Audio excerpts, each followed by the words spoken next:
O Marco Civil da Internet completa 10 anos nesta terça-feira, dia 23 de abril. Essa legislação é a base das regras que todos seguimos ao usar a internet aqui no Brasil, garantindo direitos importantes como a neutralidade da rede. Ou seja, que assegura que todos os dados sejam tratados igualmente, sem favorecimento de serviços específicos. Além disso, protege a nossa privacidade, exigindo que empresas só coletem dados com nossa permissão e respeitem o uso dessas informações. Quando foi aprovado em 2014, o marco regulatório colocou o Brasil na vanguarda mundial em termos de legislação digital. E para entender melhor um pouquinho os impactos e desafios desses 10 anos de Marco Civil, vamos receber agora ao vivo Isabel Silva, que é especialista em cibersegurança. Vamos lá conversar um pouco com a Isabel. Olá, Isabel Silva, boa noite, bem-vinda ao Olhar Digital News.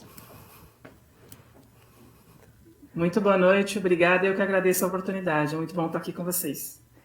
Isabel, vamos começar falando sobre de que forma, não é, as pessoas estão sendo impactadas pelo cybercrime desde a criação do Marco Civil da Internet.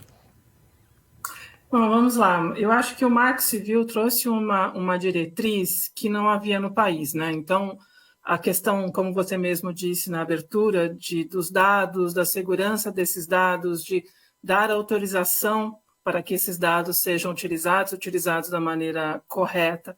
Isso fez com que as empresas tivessem que investir na segurança, na guarda, no armazenamento desses dados.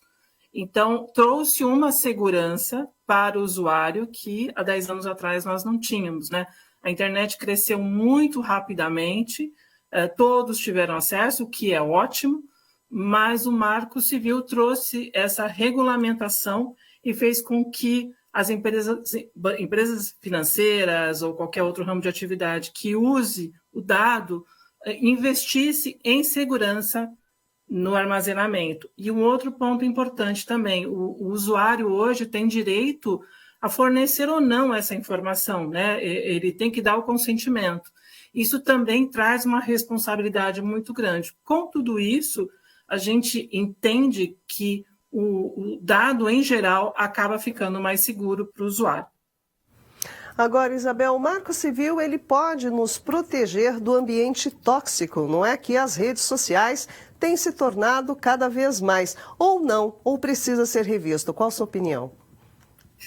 Eu acho que a rede social ela é extremamente importante, ela é usada de uma maneira enorme aqui no Brasil, né? Seja ela qual for, ela traz uma evolução até mesmo para ganhos, questões econômicas que muitos usuários usam para vender seus produtos. Então, mas tudo que nós estamos falando, que nós envolvemos comunidade, sociedade, tem que ter um controle, né, Marisa? Então, eu acho que o Marco Civil ele ajuda muito nessa questão dos provedores. Os provedores têm que seguir o Marco Civil e fazer com que os dados do usuário sejam armazenados de maneira segura, mas também traz obrigações para os usuários, né? Eles têm que tomar cuidado também com o que eles colocam em suas redes sociais e também colocá-la de uma maneira que traga menos impacto de segurança para ele mesmo. Um outro ponto super importante, né? A lei regulamenta a questão de conteúdo impróprio. Então, isso também era uma preocupação muito grande que nós tínhamos quando nós falávamos das redes sociais. Então, hoje, se um conteúdo é considerado impróprio e existe uma determinação judicial, o provedor, seja ele qual for, tem que tirar. Isso também nos assegura, mas eu sempre digo que, como tudo que existe em nossa sociedade, quando você trabalha, quando você vive em sociedade, o bom senso sempre é importante, o respeito sempre é importante, seja ele onde for. Agora, Isabel, até com relação ao cenário desses últimos 10 anos, né? O que mudou com a questão do Marco Civil nesses últimos 10 anos e mais? Até com a chegada da inteligência artificial, muita coisa deve mudar e mais rapidamente ainda daqui por diante. Eu queria que você falasse a respeito desses 10 anos e o que esperamos para daqui adiante por conta até da inteligência artificial. Eu acho que os 10 anos foram extremamente importantes. Eu acho que o Marco Civil da internet foi o primeiro caminho, o primeiro passo para depois ser criada a LGPD, né, que é a Lei Geral de Proteção de Dados. Então, a gente criou uma maturidade que não existia no Brasil. E de lá para cá, só evoluiu. As empresas tiveram que investir mais em segurança, as pessoas ficaram mais conscientes sobre a responsabilidade dos seus dados. E falando um pouquinho da inteligência artificial, ela tem que ir no mesmo caminho, né, Marisa? Eu acho que, como qualquer evolução, como qualquer tecnologia, ela tem coisas boas, mas ela também tem desafios de segurança que devem ser considerados.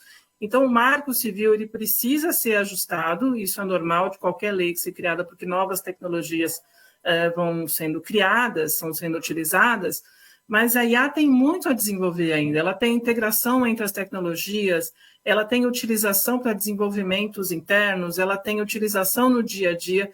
Para isso, tem que ter uma regulamentação. Ela é extremamente importante, mas ela traz alguns riscos.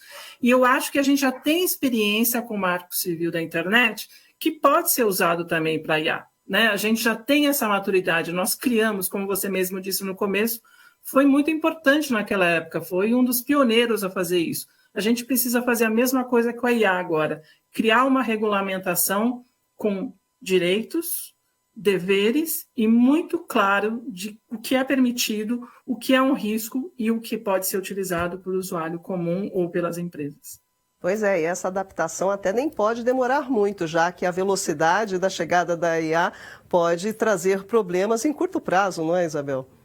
Não, e a IA é extremamente importante. Ela é importante para a medicina, ela é importante para o nosso dia a dia, pelas facilidades, possibilitou uma série de facilidades no nosso dia a dia mesmo. A gente não pode considerar a IA uma coisa ruim. Ela é uma tecnologia muito boa. O que a gente precisa fazer é regulamentar o mais rápido possível, você tem toda a razão.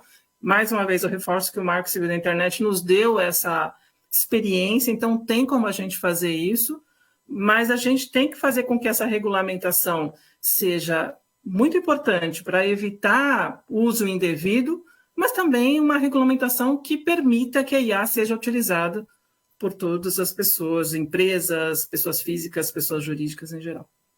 Tá certo, tá aí. Conversamos com Isabel Silva, que é especialista em cibersegurança. Isabel, muitíssimo obrigada pela sua participação. Espero encontrá-la em outras ocasiões. Boa noite.